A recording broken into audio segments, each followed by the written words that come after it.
Bonjour mesdames, messieurs, bienvenue à Série Rugby, votre web TV dédiée au rugby languedocien de la 4e série à honneur, diffusée mercredi, jeudi et vendredi sur sérierugby.fr.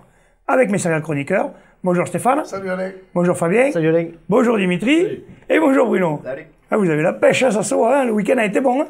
Un bon dimanche ce soir. Il a encore de l'herbe sur la pelouse. Là. C'est pas celle de la pelouse apparemment. Il a encore de l'herbe sur la pelouse. Ouais. Bon, vous avez bien pronostiqué, pas trop. Quelques surprises un peu, vous avez été surpris certains matchs. Le mieux c'est de ne pas pronostiquer ou on ne se trompe pas. Voilà, oui, toi c'est vrai que de ce côté-là, tu ne te trompes pas. J'ai oublié. Voilà, bravo. Bon, allez. Eh bien, on va commencer tout de suite par la 4e série, notre ami Dimitri, c'est à toi. Alors, en 4e série ce week-end, alors Montredon Moussa contre. Ça va. C'est Montredon, Dimitri, Montredon. Ah, Montredon. Alors, allez, mes roufs. Montredon Moussa contre Racing Club Narbonnais. Narbonne plage. C'est long, Arloge. Narbonne plage, allez. Je savais qu'ils étaient en difficulté, le Narbonne, mais quand même de là à tomber en 4e série. Ah, c'est pas grave. Continue. Bon, enfin, contre Narbonne plage, victoire de Narbonne à l'extérieur, bonifiée 25-3. Racing Cap Plage Armissan contre. Pézens. Je ne sortirai pas, il est là. Pézens. Contre Pesens, 17-3 pour la Clappe. Eh, mes roufs, là. On va expliquer. Union Sportive Pays d'Ossau contre Metz, victoire du Pays d'Ossau, bonus offensif 26-3.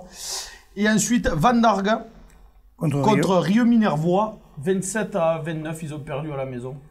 Ouais, donc, ça fait du bien Rio là, qui ne gagnait pas souvent. Ouais, l'année dernière, ils avaient été vaillants, ils s'étaient accrochés, ils avaient fait ce qu'ils avaient pu, et cette année, bon, mais voilà, comme je quoi pense les...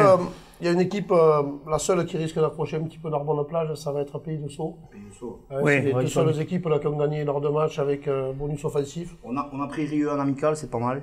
Donc ils se sont renforcés par rapport à l'année dernière. Après les autres qui redémarrent, et c'est des clubs qui démarrent, c'est plus dur. Ben ouais, Van Dargue, ils viennent se monter. Donc. Oui, Van Dargue, ils jouent avec après, ils viennent. Ouais, allez, oui. Voilà, bon, allez, parfait. Ils viennent se monter, et puis quand ils accrochent quand même un peu, quoi. Passons à la 3e série, maintenant c'est à Fabienne. Alors 3e série, donc Tau Rugby était exempt. Ensuite, nous avions Villeneuve-la-Comtale qui recevait Cornéan. Je crois qu'il va vraiment falloir compter sur cette équipe de Villeneuve-la-Comtale qui s'est imposée largement 38, donc bonus offensif. Ensuite, la Grande Motte qui recevait l'Occitan Rugby. L'Occitan Rugby devait aller vraiment s'imposer. Ça a été juste un point, mais ils repartent avec les 5 points du bonus offensif. C'est bien, hein, gagner d'un point avec un bonus offensif. Et bonus défensif quand même pour la Grande Motte. Et ensuite, dans le match phare de la poule, donc c'était le Salagou-Larzac qui recevait l'Espoir de La Palma. Première mi-temps pour La Palma, mène à la mi-temps. Ensuite, c'est Salagou qui prend le dessus, mène 11-10 jusqu'à 5 minutes de la fin. Il aura fallu attendre une pénalité transformée par le bon buteur de La Palme, là, Alexis Clotta. Victoire de La Palme, donc 13-11, bonus défensif pour Salagou. Très belle performance. Je pense qu'ils se mettent déjà en haut de cette poule. D'accord, parfait.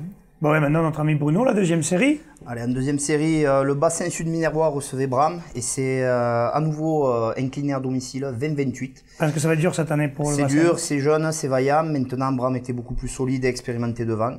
Un beau match, 7 essais, mais victoire de Bram logique. Voilà. Ensuite, Névian-Canet recevait Lioran avec une belle victoire, 53. Justement, nous avons une interview d'après-match. Bon, Fabien, tout d'abord, félicitations pour cette victoire. Je pense que maintenant, on ne peut plus vous cacher. Vous faites partie des outsiders de cette poule. Oui, on essaye là, on a essayé de construire un match face à une valeureuse équipe de Lioran qui s'est battue bec et ongle. Là. On a fait une première mi-temps où on a pris le score. Là. On a construit le match sur cette première mi-temps. Et après ils sont revenus un peu en deuxième, mais vous avez de suite réaccéléré. On a accéléré sur 2 contrats notamment. Et, avec des 3 quarts qui galopent. Hein. On a vu que ça galopait. Ça va vite. Jean-Marie, bon, alors cette saison 2014-2015, ça annonce bien. Mais écoutez, ouais, ça s'annonce plutôt bien. Bon, on a fait 2 matchs de victoire. C'est vrai qu'on a reçu 2 fois à domicile. Maintenant, on va voir dimanche prochain à Saint-Jean-de-Védas, non? Ouais, vous allez à Saint-Jean-de-Védas, donc là vous avez battu 7 à domicile. Saint-Jean-de-Védas, c'est un des gros morceaux. Ouais, c'est un des outsiders, donc on va essayer de faire quelque chose chez eux. Et puis voilà, bon, après c'est vrai qu'on a un bon groupe. Le groupe vit bien. Vous avez beaucoup recruté apparemment, non, intersaison? On a essayé de faire l'effort. C'est vrai que bon, on avait un groupe assez jeune. Et donc il nous fallait quand même un peu des gens d'expérience, un peu. Et ben voilà, donc c'est un peu aguerri. Voilà. Bon, vous avez bien fait tourner ce soir, donc aujourd'hui, pardon, comme ça vous allez pouvoir avoir une belle équipe pour la semaine prochaine. C'est vrai qu'on a, on a un gros effectif, donc on est obligé de faire tourner tout le monde pour que tout le monde ait un temps de jeu. Donc voilà, on fait l'effort, tout le monde joue le jeu et c'est parfait, quoi. Bon, et sur Saint-Jean-de-Védas, alors d'après vous, comment les prendre ces mecs-là? Parce que c'est quand même une équipe qui arrive, qui a été champion l'année dernière, qui a été champion l'année d'avant. Comment les prendre d'après vous, Jean-Marie? Ce sera secret professionnel. Non, mais on va essayer, on va déjà on va aller chez eux sans complexe. Hein. Ce sera un match à l'extérieur, donc si on fait quelque chose, ce sera du bonus. Et puis bon, de toute façon, comme toute équipe, on va y aller pour gagner, quoi. Donc après, on va voir qui sera prêt pour dimanche, s'il n'y a pas de bobo de ce dimanche. Apparemment, il n'y a pas eu de blessés graves, déjà, c'est bien. Non, c'est bien, donc après, on va essayer de... Un petit mot du capitaine Fabien, la semaine prochaine, alors, on y va pour chercher quelque chose? Déjà, on a fait le premier match là-bas de coupe où on perd à la fin. De justesse, on prend ses pénalités, on peut siffler rapidement, bon. Mais bon, ça c'est le jeu, l'arbitre avait averti. Maintenant, on va être un peu, on va y aller quand même pour essayer d'avoir un résultat et de faire de belles choses, de montrer de belles choses. Bon, et bien on vous le souhaite. Ensuite, Ouveillan-Cuxac recevait une équipe solide de 7 et s'est imposé difficilement 12-8, bonus défensif pour 7. Ça c'est peut-être une bonne surprise. Parce voilà, à grand coup de vaillance. Parce qu'ils ont dû vraiment. C'est toujours dur de jouer quand même là-bas, ils s'accrochent tout le temps. Et donc, mais ils avaient eu du mal en début de saison, ils avaient fait un début de saison difficile et poussif, même on peut dire. Et 7 quand même avait été finaliste l'année dernière, on s'attendait avec une grosse cylindrée quand même. L'année dernière, ils avaient fait mal à tout le monde. Ils étaient quand même en dessous quand même, donc là, Ouveillan était déjà à ce niveau quand même. C'était pas fait, Ouveillan-Cuxac a fait une belle performance. Et pour finir, dans l'affiche de la journée, Montadi recevait Saint-Jean-de-Védas. Entre deux équipes qu'on a annoncées comme parmi les gros favoris de la poule. Un bon match, victoire 18-13 avec un bonus défensif pour Saint-Jean-de-Védas, mérité là aussi. On reste dans du logique. Je pense que dans cette poule, Montadi, Saint-Jean-de-Védas et Nevian-Canet vont se livrer un duel à distance pour la première place. D'ailleurs, on en saura plus déjà dès dimanche prochain, parce qu'il y en a deux qui une autre grosse affiche. Voilà, oui. Voilà. Là, on va voir, puisqu'en plus, Canet-Nevian, il fait tourner un peu ce week-end, on va voir ce que ça va donner. Le stade de Bessanet était exempt ce week-end. Exempt, oui, pardon. Parfait, maintenant nous passons à la première série, Fabien. Donc, première série exempt, c'était le RC Mogu au Pays d'Or. Donc nous avions dans le premier match Nissan Colombier qui recevait pour son premier match l'équipe de Poussin. Et ils sont plus invaincus, ça y est. Michel n'est plus invaincu, il ne pourra bien nous le dire. Ils n'ont pas ouvert le compteur encore avec 0 points. Donc Nissan repart avec le bonus offensif, victoire 19-0. Ensuite, Periac-Bage recevait la solide équipe de l'Alaric. Donc Periac-Bage a tenu une mi-temps, il y avait 3-3 à la mi-temps. L'Alaric a fait la différence à la seconde mi-temps. L'Alaric c'était une belle équipe l'année dernière, ils avaient fait vraiment une belle saison. Ils se reprennent un peu, ils avaient perdu le premier match. Là. Ils avaient perdu de l'année dernière quand même. L'année dernière ils avaient fait mal à un paquet de monde, ils sont les champions. Oh, mais il va falloir vraiment compter sur Periac, ça va être une saison, je pense, difficile. C'est plus l'écart au score qui est surprenant que la victoire en elle-même. Voilà. Et le troisième match, donc c'était Port-Iragne qui recevait Saint-André-Bizanet. Victoire de Port-Iragne 23-16. Bonus défensif pour Saint-André-Bizanet qui s'est bien défendu, même plus que ça. Qui a mené au score, non? À un quart d'heure de la fin. D'après les échos qu'on a eu, c'est un peu contre le cours du jeu que Port-Iragne s'est imposé. Donc. Il menait 16-13, je crois, un quart d'heure de la fin. Une blessure, il y a eu 20 minutes d'arrêt de match. Et à partir de là, je pense que Saint-André a dû... Par contre, quand même, on a signalé quand même que Port-Iragne, ça fait 2 fois qu'ils gagnent à la fin les matchs. Donc peut-être ils finissent mieux que les autres quand même. C'est à signaler, peut-être parce qu'ils ont battu Trèves à la fin, ils battent Saint-André à la fin, peut-être c'est une équipe qui lâche pas, qui croit jusqu'au bout, voilà. qui sont ils ont peut-être du mental. Les joueurs ils ont moins fait de feria. Est-ce que notre ami Bay veut jouer là? Non, on ne sait pas. Normalement il jouait. Il a joué, je crois qu'il s'est blessé. Bon allez. Et dans le dernier match, donc c'était l'affiche du jour. Donc c'était Trèbes qui recevait Villeneuve-les-Béziers. Victoire de Trèbes 17-12. Bonus offensif pour Trèbes grâce à des essais, je crois, du solide Gontier à l'arrière qui marque pratiquement tous les matchs. Ribera et Lebeau. Et Villeneuve doit son bonus défensif grâce à 4 pénalités de leur bon buteur, là, Rouanet. Voilà. Alors j'avais oublié de vous le dire sur le match d'avant, mais Babe avait fait un doublé, il a marqué 2 essais. Donc je pense qu'il a dû payer la bouteille de jaune. Tant que je le vois, obligatoire. Vous pourrez le chambrer comme il se doit. Parce que j'avais cru comprendre qu'il y avait eu un événement là, d'accord, ok. Voilà, c'est ça. Pour une fois qu'il attrape un ballon. Et qu'il ne lance pas une pizza. Allez, on va passer maintenant à la promotion honneur. Bruno, c'est à toi. Alors, en promotion, Montréal recevait Portel et grosse victoire 51-13, bonus offensif bien sûr, devant une équipe de Portel qui fait un début de saison compliqué. Je leur souhaite bon Ils avaient fait pareil l'année dernière. L'année dernière, ils avaient commencé tout doucement et puis... Ouais, mais là, ça risque d'être plus compliqué cette année. Ensuite, Vinassan recevait Cuisa Esperanza. Victoire 22-16, bonus défensif pour Cuisa. 16-16 à la 65e. Vinassan avait été mené tout le match. et passe devant grâce à 2 pénalités de Steve Acacio, le buteur, qui fructifie un peu le travail, la belle seconde mi-temps de Vinassa. Mais Vinassa a eu chaud, mais confirme avec une 2e victoire consécutive à domicile. Ensuite, Cruzy-Saint-Chinian recevait Olonzac. Victoire de Cruzy, donc Saint-Chinian 6-5.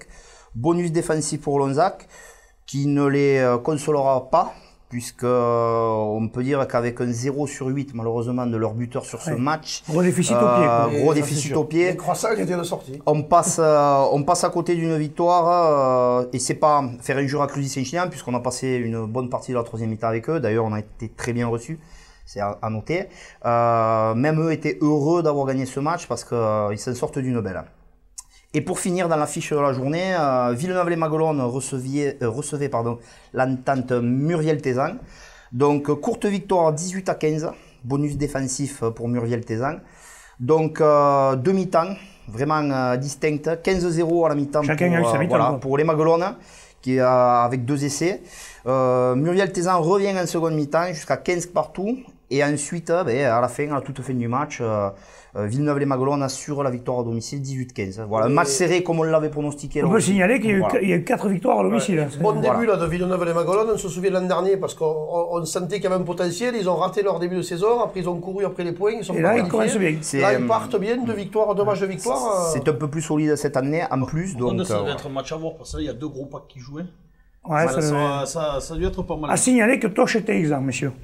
Allez, on passe maintenant à la poule d'honneur. Poule d'honneur, donc l'exempt, c'était le club de Algérien de Mende. Ensuite, donc, au niveau des rencontres, Bédarieux recevait Servien-Bougeant. Un classique de la division et un classique à tous les niveaux. Il a fait orage, il tombait les griffes. Ouais, non, c'est d'ailleurs bon, sur tous les matchs là, ça a été un peu chaud. Je pense que la Chicorée Leroux là avait dû pareil être le sponsor, peut-être du sponsor du comité, on ne sait jamais. Sur les maillots à côté de la croix là, un peu le truc, donc. D'accord, on pourrait le faire. On va lancer l'idée, on verra bien si ça leur plaît. Donc les jeunes, les jeunes Servianais, Bougeanais. Se sont imposés 21-11, ne laissent pas le bonus défensif à leur adversaire. Bédarieux, encore une fois, bon, je pense, était diminué, leur manquait des joueurs. Et puis toujours un petit peu leur problème, surtout contre Servien, je sais pas, ils doivent pas les aimer. Chaque fois, ils pensent à leur mettre des tartes et à pas jouer. Et à la sortie, bon, on va faire un petit clin d'œil justement à Bruno Bataler qui a repris ses 44 ans. Ils avaient besoin des anciens. C'est vraiment qu'ils avaient besoin des anciens, mais ça n'a pas suffi. Allez, continue. Ensuite, Fleury-Salle-Coursan recevait Conques. Et les Audois se sont imposés, les Audois de Carcassonne, parce que se sont imposés. Oui, pardon. Voilà, jusque-là, t'étais pas mal. On allait s'en sortir, mais bon, voilà, vas-y. 24-18. Donc bonus défensif pour Fleury-Salle-Coursan, mais qui avait bien démarré, qui menait 12-3, et qui ensuite a déjoué complètement. Conques un petit peu mieux structuré est revenu dans la partie. Et il y a eu deux essais casquettes, là, en voulant relancer des ballons. Fleury-Salle-Coursan s'est fait piéger, a pris 2 essais casquettes et ça leur coûte le match. Okay. C'est bien dommage parce qu'ils avaient bien démarré là et c'est un petit peu un coup d'arrêt. Ensuite, Sijan pour la Nouvelle recevait Prades-Pixel-Loup, un match dont on attendait beaucoup. Entre 2 équipes qui sont très joueuses, avec des bons 3/4. Apparemment, ils ont réglé les comptes. Ça a grêlé dès la 3e minute, bagarre générale. Des rouges, des jaunes, je crois qu'il y a eu 3 rouges, 4 jaunes, des blancs. Heureusement qu'il n'y a pas des cartons rosés, sinon ils les auraient pris. Non, et bon, victoire de Sijan pour la Nouvelle, qui est quand même plus structurée à ce niveau. Oui, c'est une équipe. Et puis il y a une très belle équipe derrière. Voilà. Il y a quand même eu du jeu. Il y a eu du jeu. Ça a dû favoriser aussi le fait qu'ils aient joué à moins. Il y avait moins de joueurs sur le terrain. Aussi. Donc, les victoires bonifiées quand même. Ils se reprennent parce qu'ils avaient mal démarré en perdant à Mende. Voilà. Et dans l'affiche du jour, les Rives d'Orbe recevaient les plages d'Orbe. Et ce sont les Maritimes qui se sont imposés. 14-6, plus expérimentés. Les Rives d'Orbe là qui débutent à ce niveau, bon, qui avaient bien démarré l'autre jour. Il leur a manqué un petit peu de maîtrise face à cette équipe qui est solide, des plages d'Orbe. Voilà. Enfin, et ils prennent pas non plus le bonus défensif. Dommage, à signaler la blessure de, bon, on a eu des échos, ça va mieux. 3e ligne des Rives d'Orbe là qui a été évacuée, bon, un petit peu un gros chaos. Voilà, le match a été arrêté 20 minutes aussi, mais voilà. Mais il va mieux, voilà. Décidément, ça a été dur ce week-end pour tout le monde.